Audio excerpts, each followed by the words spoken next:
எல்லாருக்கும் வணக்கம். உங்களுக்காக சொல்லிட்டு இருக்க என்னுடைய பெயர் இந்து. எல்லாரும் நல்ல உடல் நலத்துடனும் மனமகிழ்ச்சியுடனும் இருக்கணும்.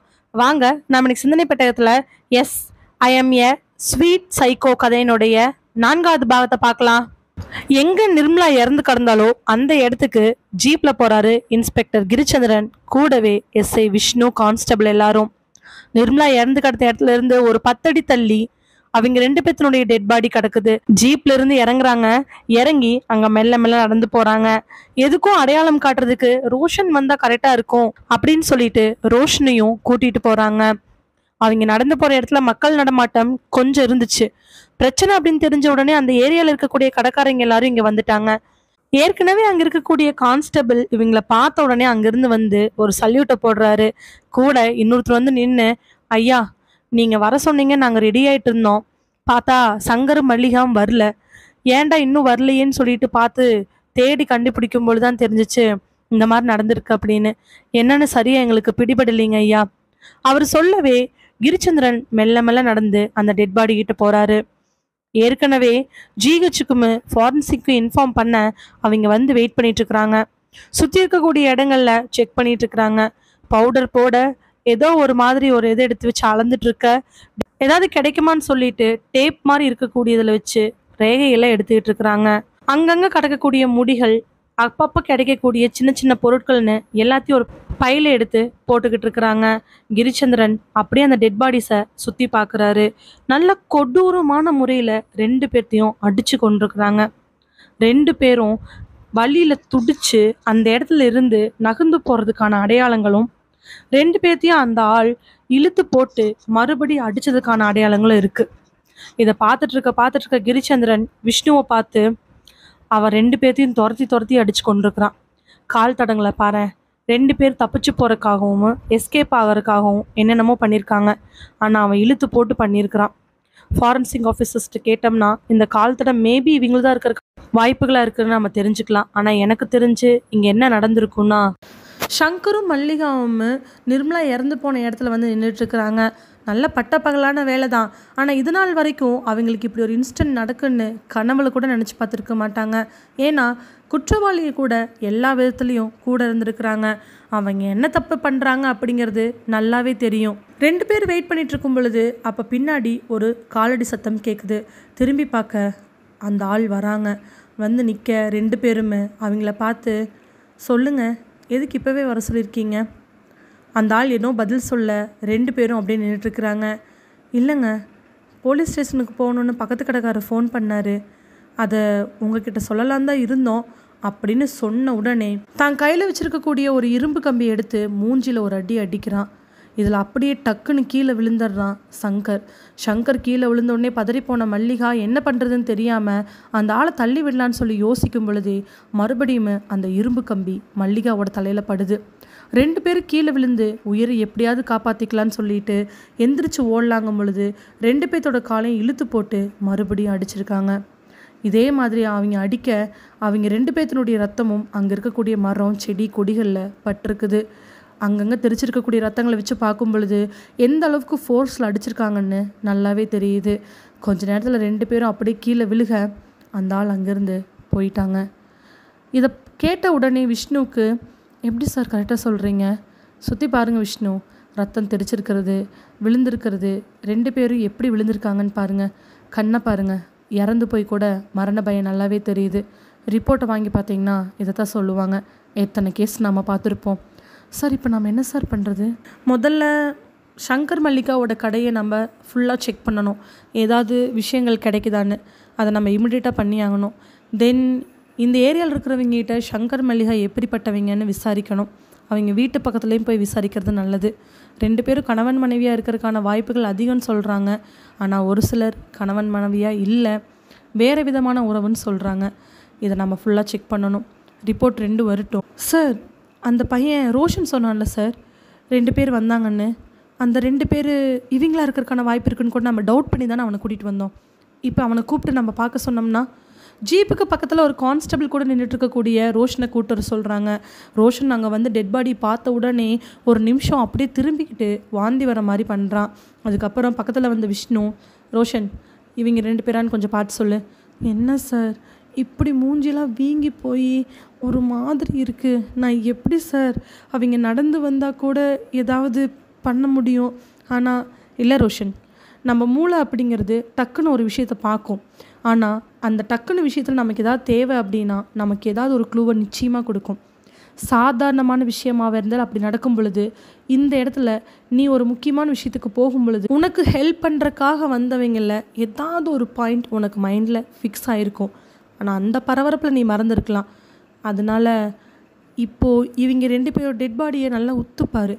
உனக்கு ஏதாவது அடையாளங்கள் தெரியுதான்னு சொல்லு. ஏன்னா அதை வச்சு தான் இவங்க அந்த குற்றவாளியோட தொடர்பு இருக்கிறவங்களா இல்லை அந்த குற்றவாளியினுடைய இன்னொரு பலிகளான்னு நம்ம கண்டுபிடிக்கணும். ஏற்கனவே நடந்த நிர்மலாவோட கொலையுமே அதுக்கு முன்னாடி நடந்த கவிதாவோட கொலைகளுக்கும் ஏதோ தொடர்பு இருக்குதுன்னு நாங்கள் சந்தேகப்படுற நேரத்தில் இப்போ இவங்க 2 பேர் இறந்துருக்காங்க. நிர்மலாவும் கவிதாவும் ஒருத்திங்க அபார்ஷன், ஒருத்திங்க டெலிவரி. ஆனால் இவங்களுக்கு அந்த மாதிரி எந்த சூழ்நிலையும் அமையல. அப்படி இருக்கும்போது கூட எதுக்காக இவங்க 2 பேர் கொல்லப்படணும்? ஒருவேளை ரோஷன் நேற்று சொன்ன மாதிரி இவங்க 2 பேர் அவங்க கையால் இருக்கிறதுக்கு வாய்ப்புகள் இருக்குதுன்னு நாங்கள் நினைக்கிறோம். வந்து பார்த்தீங்கன்னா கரெக்டாக இருக்கும். போன ரோஷன் மெல்ல மெல்ல அந்த டெட் பாடிக்கு பக்கத்தில் போகிறான். அந்த டெட் பாடி 2மே உன்னுடைய மனசை ரொம்பவே காயப்படுத்துது. தலைகள்லேருந்து ரத்தம், 2 பேரும் வாய் பொளந்து கண்ணெல்லாம் மேலே போய் சொல்லப்போனால் மரண பயம் நீங்காத அளவுக்கு அப்படி மல்லாந்து கிடக்குறாங்க. துணியெல்லாம் விலகி இருக்க 2 பேர்த்தையும் பார்க்கும் பொழுது அவனுக்கு ரொம்ப பரபரப்பாக தான் இருக்குது. ஆனால் என்ன பண்ணுறது, இப்போது அவன் உண்மையான குற்றவாளியை கண்டுபிடிக்கணும். இல்லைனா அவனை குற்றவாளின்னு சொல்கிறதுக்கான வாய்ப்புகள் அதிகமாக இருக்குங்கிற மனசுக்குள்ள எண்ணத்தினால அவன் அந்த டெட் பாடியை சுற்றி சுற்றி வரான். 5 நிமிஷம் சுற்றி சுற்றி வந்தவன் தன்னோட தலையில் கையை வச்சுக்கிட்டு அப்படியே நிற்கிறான். அவனுக்கு எதுவுமே ஞாபகம் வரல. நிர்மலாவுக்கு அபார்ஷன் பண்ணணும், அதுக்கு நாம் என்ன பண்ணணும், இது மட்டும்தான் அவனுக்கு இருக்கக்கூடிய ஒரே யோசனை. டெட் பாடியை பார்த்துட்டு கொஞ்சம் தூரம் தள்ளி இருக்கக்கூடிய மரத்துக்கு முன்னாடி போய் நின்று கண்ணை மூடி யோசிக்க ஆரம்பிக்கிறான். கான்ஸ்டபிள் அங்கே பக்கத்தில் இருக்கிறவங்ககிட்டலாம் இன்வெஸ்டிகேஷன் பண்ணிகிட்டு இருக்கிறாரு. என்னப்பா, என்ன விஷயம்? இவங்க 2 பேர் ஹஸ்பண்ட் ஒய்ஃப்லேன்னு ஒரு சிலர் சொல்கிறீங்க, ஒரு சிலர் ஆமாங்கிறீங்க. என்னென்னு உண்மையை சொல்லுங்கள், இல்லை உங்களுக்கு இந்த மாதிரி நிலைமை வர்றதுக்கான வாய்ப்புகள் அதிகம். அதுக்கு டக்குன்னு ஒரு பொம்பளை, சார் நான் சொல்கிறேன் சார், இவங்க 2 பேரும் புருஷன் பொண்டாட்டி கிடையாது. சங்கருக்கு ஏற்கனவே கல்யாணம் ஆகி பொண்டாட்டி விட்டு வந்துட்டா. அப்படி இந்த அம்மா இங்கே பொழைக்க வந்தவங்க கூட வந்துடுச்சு. அவனுக்கு எந்த ஊர் என்னெல்லாம் தெரியாது, ஆனால் ஏற்கனவே கல்யாணம் ஆனவனு எங்களுக்கு நல்லாவே தெரியும். ஆனால் இந்த அம்மாவோட புருஷன் இந்த ஊரில் அந்த அம்மா தங்கியிருக்கிற வீட்டிலேருந்து ஒரு 4-5 தெரு தள்ளி தான் இருக்கா. அப்படி அவருக்கு வேறு கல்யாணமே நல்லா தான் இருக்காங்க. இந்த அம்மாவுக்கு எத்தனை குழந்தை குட்டின்லாம் தெரில சார். ஆனால் 2 பேரும் அந்யோன்யமாக தான் இருந்தாங்க. கரெக்டாக காலையில் 8-9 மணிக்கெலாம் கடைக்கு வருவாங்க, வேலையை பார்ப்பாங்க. சாயங்காலம் ஒரு 6 மணி ஆனால் கடையை பூட்டிட்டு போயிடுவாங்க. 2 பேர்த்துக்கு போதுமான வருமானம் வந்ததுனால அவங்க வேலையை பார்த்துட்டு தான் இருந்தாங்க சார். ஆனால் யார் என்ன பண்ணாங்கன்னு தெரியல. யாருக்கிட்டையும் வம்பு தும்புக்கு போக மாட்டாங்க சார். டக்குன்னு ரோஷன் கண்ணை முழிச்சு வேக வேகமாக நடந்து இன்ஸ்பெக்டர் கிரிச்சந்திரன் கிட்ட வரான். பக்கத்தில் வந்தவன், சார் எனக்கு ஒரே ஒரு இன்ஸ்டன்ட் ஞாபகம் வருது சார், சொல்லுங்கள் சார். இந்த ஆள் இருக்கார்ல சார், இவர் எங்கிட்ட பேசிட்டு வரும் பொழுது தன்னோட இடுப்பில் இருந்து பீடியும் தீப்பெட்டி எடுத்தார் சார். அப்போ இடுப்பில் ஒரு கயிறுமா அதில் 2 தாயத்தும் போட்டு அதே மாதிரி ஒரு சின்ன பர்ஸ் மாதிரி சார் அதையும் கட்டியிருந்தார் சார். அதை நான் தெளிவாக பார்த்தேன். இப்போ அந்த டெட் பாடியில் அது இருக்கா சார்? டெட் பாடியை பாதி மூடியிருக்காங்க. அதனால சரி வாங்க வேக வேகமாக போய் அங்கே ஜிஹெச்சில் இருக்கிறவங்ககிட்ட சொல்லி அதை ஓப்பன் பண்ண சொல்ல, ஆமாம் சங்கர்னுடைய இடுப்பில் அந்த தாயத்தோட கயிறும் அந்த சின்ன பர்ஸும் அப்படியே இருக்குது. இதை பார்த்தவங்க 3 பேரும் ஒருத்தர் ஆச்சரியமாக பார்த்துக்கிறாங்க.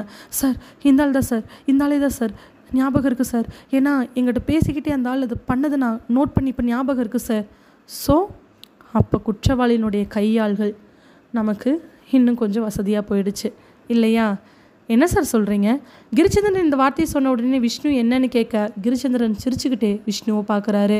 அப்போ தான் கிரிச்சந்திரனோட பார்வையில் ஒரு விஷயம் படுது. தாரா டாக்டருக்கு முன்னாடி உட்காந்துக்கிட்டு என்னென்னமோ பேசிக்கிட்டு இருக்கிறா. ஆனால் டாக்டர், மேடம் இந்த மாதிரி நீங்கள் வந்து கேட்குறது எனக்கு ரொம்ப சங்கடமாக இருக்குது. இந்த கேஸுக்கு உங்கள் ஹஸ்பண்ட் தானே வருவார், நீங்கள் ஏன் வந்திருக்கீங்க? இல்லை இன்றைக்கி அவர் வர முடியாத சூழ்நிலை, அத்தைக்கு இன்றைக்கி செக்கப்னு எனக்கு போன வாரமே சொன்னார், அதனால தான் கூட்டிகிட்டு வந்தேன், என்னென்னு சொல்ல முடியுமா? ஐயோ, உங்கள் அத்தையோட ட்ரீட்மெண்ட் கம்ப்ளீட்டாக அவர் தான் பார்த்துக்கிறாரு, நீங்கள் ஏன் மேடம் தேவையில்லாமல் வந்தீங்க? சார் அத்தைக்கு ஒன்றும் பெரிய விஷயம்லாம் இல்லை. ஏன்னா நீங்கள் சொல்கிறத பார்த்தா எனக்கு தெரியக்கூடாத விஷயம் ஏதாவது இருக்குதா? நோ அந்த மாதிரிலாம் இல்லை. கேஸ் டீட்டில் உங்களுக்கு இன்னும் எக்ஸ்பிளைன் பண்ணணுமே, அதான் பிரச்சனை. சார் டீட்டெயில் எக்ஸ்பிளைன் பண்ணணுங்கன்னா எனக்கு எந்த ஆட்சேபனையும் இல்லை. நானாக அவருக்கு கால் பண்ணி கேட்டுட்டு வரேன். வேறு எந்த இஷ்யூ? நோ மேம், நீங்கள் போங்க. நீங்கள் போய் அவர் கால் பண்ணி கேட்டு டீட்டெயிலோடு வாங்க. ஏன்னா எனக்கு கொஞ்சம் பிஸியாக இருக்கேன். சரி சார். அத்தை உள்ள ட்ரீட்மெண்ட் பார்த்துட்ருக்காங்க, நீங்கள் கவலைப்பட வேண்டாம். அவங்களுக்கு ஜஸ்ட் ஒரு குளுக்கோஸ் மட்டும் ஏற்ற வேண்டியது இருக்குது, லோ பிபி ஆனதுனால. பார்த்துக்கலாம். Okay sir. சொல்லிவிட்டு அவங்க வெளியில் போக டக்குன்னு டாக்டர் ஃபோன் எடுத்து இன்ஸ்பெக்டர் கிரிச்சந்திரனுக்கு பண்ணுறாங்க.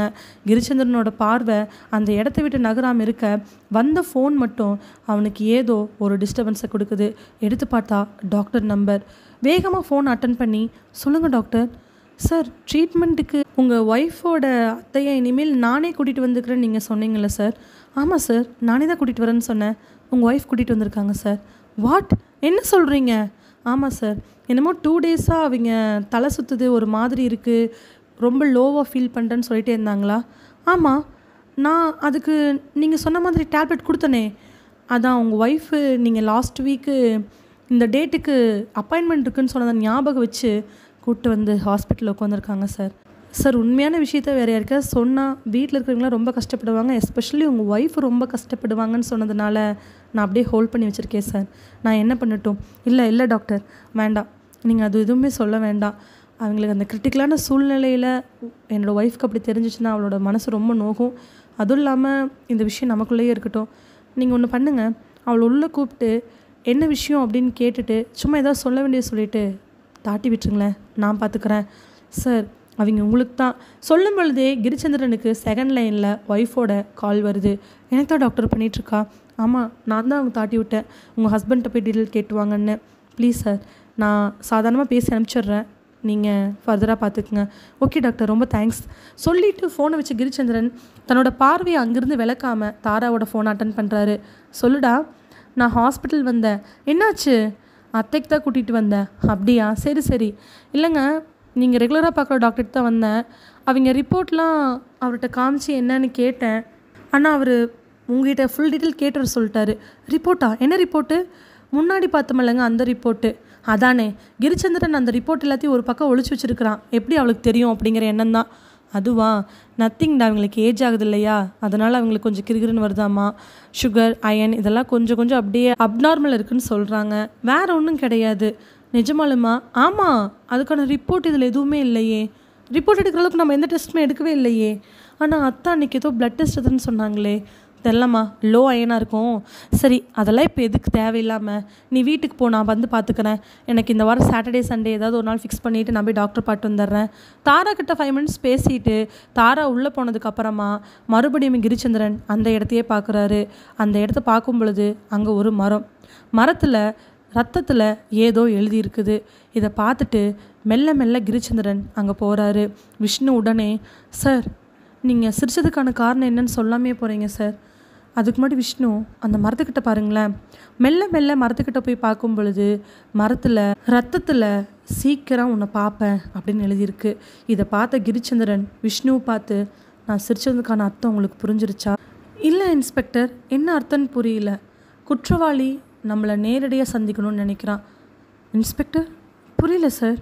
ஆமாம், தனக்கு உதவி பண்ணினவங்கன்னு தெரிஞ்சும் போலீஸ் எப்படியாவது சங்கரும் மல்லிகாவும் தன்னுடைய ஆள்தான்னு கண்டுபிடிச்சிருவாங்க அப்படின்னு தெரிஞ்சும் 2 பேர்த்தையும் கொன்று நிர்மலா இறந்து போன இடத்துலையே போட்டு போயிருக்கிறான்னா அவனுக்கு நம்மளை பற்றியோ அவன் மாட்டிக்கிறத பற்றியோ எந்த வித பிரச்சனையும் கிடையாது. அண்டு உடம்பில் இருக்கக்கூடிய எந்த விதமான அடையாளங்களையுமே எரிக்காமல் தொலைக்காமல் அதை மறைக்காமல் அவன் அப்படியே போயிருக்கிறான். ஸோ அவனுக்கு அவன் யாருன்னு வெளியில் வர்றது எந்த பிரச்சனையும் கிடையாது. இதெல்லாம் தெரியாமல் நம்ம யாருன்னு முழிச்சிட்ருப்போமோ அப்படிங்கிறதுக்காக நான் வருவேன் அப்படிங்கிற மாதிரியான இந்த வேர்டை எழுதி வச்சுட்டு போயிருக்கிறான். இது கண்டிப்பாக அங்கே இருக்கக்கூடிய மல்லிகா, சங்கர் 2 பேர்த்தில் யாரோ ஒருத்தருடைய பிளட்டாக இருக்கிறதுக்கான வாய்ப்புகள் இருக்குது. ஃபாரன்சிக் ஆஃபீஸர் ஒருத்தர் கூப்பிட அவர் அங்கேருந்து வர அந்த பிளட் சாம்பிளை எடுக்கிறாரு. இந்த பிளட் யாருன்னு எங்களுக்கு இமீடியட்டாக தெரியணும். இறந்து போனவங்கள்தா இல்லை புதுசான ஆள் தான் தெரியணும். அதே மாதிரி இறந்து போன நிர்மலாவோட டெட் பாடியில் கிடைச்ச கைரேகைகளும் இறந்து கிடக்கக்கூடிய மல்லிகா, சங்கருடைய கைரேகைகளும் ஒன்றான்னு எங்களுக்கு தெரியணும். இல்லை நிர்மலாவோட டெட் பாடியில் வேறு ஏதாவது ரேகைகள் இருந்தால் இமீடியட்டாக சொல்லிடுங்க. கான்ஸ்டபிளை கூப்பிட்டவர் இங்கே இருக்கிற எல்லாருடைய கைரேகைகளும் எடுங்க, பிளட் சாம்பிள்ஸ் எடுங்க, நாம் ஃபுல்லாக செக் பண்ணி ஆகணும். சார், கைரேகை ஓகே, பிளட் சாம்பிள்ஸ் ஏன் எழுதியிருக்கிறது? ஒரு வேளை இங்கே இருக்கிற யாரோ ஒருத்தராக இருந்தால்? ஓ ஓகே சார். ஏன்னா பயப்படாதவன், தன்னை வெளிக்கொண்டுக்கோன்னு நினைக்கிறவன் எப்படி வேணாலும் வெளியில் வரலாம். அதனால தான் திடீர்னு அங்கே வந்த ரோஷன், சார் சொல்லுங்கள், எனக்கு தெரிஞ்சு அது ஜென்ஸாக இருக்கிறதுக்கான வாய்ப்புகள் கிடையாது சார். ஏன் அப்படி சொல்கிறீங்க? ஏன்னா அவங்க 2 பேரும் பேசும்பொழுது அவருன்னு பேசலை சார், அவங்கன்னு தான் பேசுனாங்க. ஒரு லேடியை மென்ஷன் பண்ணுற மாதிரி தான் பேசுனாங்க. இதை கேட்ட உடனே கிரிச்சந்திரன், ஸோ இந்த கொலைகளுக்கான காரணங்கள் எந்த சம்மந்தமும் இல்லை, மேபி அது லேடியாக இருக்கிறதுக்கான வாய்ப்புகள் இருக்குது, தன்னுடைய துணையாக இருந்தவங்களை கொண்டிருக்கிறாங்க, எனக்கு தெரிஞ்சு அவங்க இல்லை அந்த ஆள் மென்டலி இல்லை இருப்பாங்களோ. என்ன சார் சொல்ல வரீங்க? எஸ், நடந்திருக்கக்கூடிய விஷயங்கள், நடக்கக்கூடிய விஷயங்கள் இதெல்லாத்தையும் வச்சு பார்க்கும் பொழுது கொலையாளி ஒரு சைக்கோவாக இருக்கிறதுக்கான வாய்ப்புகள் இருக்குது. நிர்மலாவுக்கும் கவிதாவுக்கும் எந்த தொடர்பு இல்லை அப்படிங்கும் பொழுதே மேபி இது அந்த மாதிரி இருக்குன்னு நினச்சேன். பட் இப்போ கன்ஃபார்மாக சொல்கிறேன், அந்த ஆள் சைக்கோ. அவர் சொல்லிகிட்ருக்கவே அவனுடைய மொபைல் அடிக்க ஆரம்பிக்குது. கிரிச்சந்திரன் ஃபோனை பார்க்க அதில் தாராவோட நம்பர் வருது. இப்போ ஃபோன் அட்டன் பண்ணுறது ரொம்ப முக்கியம். டாக்டர்கிட்டேருந்து வெளியில் வந்ததுக்கப்புறம் தான் அவள் ஃபோன் பண்ணுவாள். அவள் எப்படி பேசுகிறாங்க அதை பொறுத்து டாக்டர் என்ன சொன்னார்னு தெரிஞ்சுக்கலான்னு சொல்லிட்டு ஃபோன் அட்டன் பண்ணி, சொல்லு தாரா. கிரி, நான் ஹாஸ்பிட்டல்லேருந்து வெளியில் வந்தேன், அத்தையை ஒரு இடத்துல நிற்க வச்சுட்டு மருந்து வாங்கலான்னு மெடிக்கலுக்கு போனேன், வந்து பார்க்குறேன் அத்தையை காணோம். நானும் 10 மினிட்ஸாக தேடி பார்க்குறேன், எனக்கு அத்தை கிடைக்க மாட்டேங்கிறாங்க. அப்படியா? பக்கத்தில் தான் எங்கேயாவது இருப்பாங்க, பைத்தியக்காரி மாதிரி வளராமல் பாரு. இல்லை கிரி, நான் எங்கே போய் பார்க்கட்டும்? ஹாஸ்பிட்டலில் சிசிடிவி இருக்கா? சிசிடிவி அத்தை எங்கே நிற்க வச்சோ அந்த இடத்துல சிசிடிவி எது? ஹாஸ்பிட்டல் மெடிக்கல்லேருந்து ஃப்ரண்ட் கேமரா இருக்குது. மெடிக்கலில் இருக்க ஃப்ரண்ட் கேமரா எங்கே இருக்குன்னு போய் கேளு. வேகமாக பரபரப்போடு போய் கேட்க அவங்க உள்ள மேனேஜர் ரூமை காட்டுறாங்க. அவ்வளோ மேனேஜர் ரூமுக்கு போக அவர் முதல்ல முடியாது அப்படிங்கிறாரு. கிரிச்சந்திரன் ஃபோனை கொடுக்க சொல்ல கிரிச்சந்திரன் பேசினதுக்கப்புறமா கரெக்டான டைமில் சிசிடிவியை ஆன் பண்ணுறாங்க. தாராவோட அத்தை அங்கே நின்றுட்டுருக்க கரெக்டாக ஒருத்தர் வாங்கன்னு வலுக்கட்டாயமாக ஆட்டோவில் கூப்பிட்றாரு. 2 நிமிஷம் 2 பேத்துக்குள்ளே ஏதோ பேச அவர் இறங்கி திரும்பி தாராவை பார்த்து பேசுகிறாரு. தாரா கையை காட்ட தாரா திரும்பி பார்க்காம மருந்து வாங்கிட்டு இருக்கிறாங்க.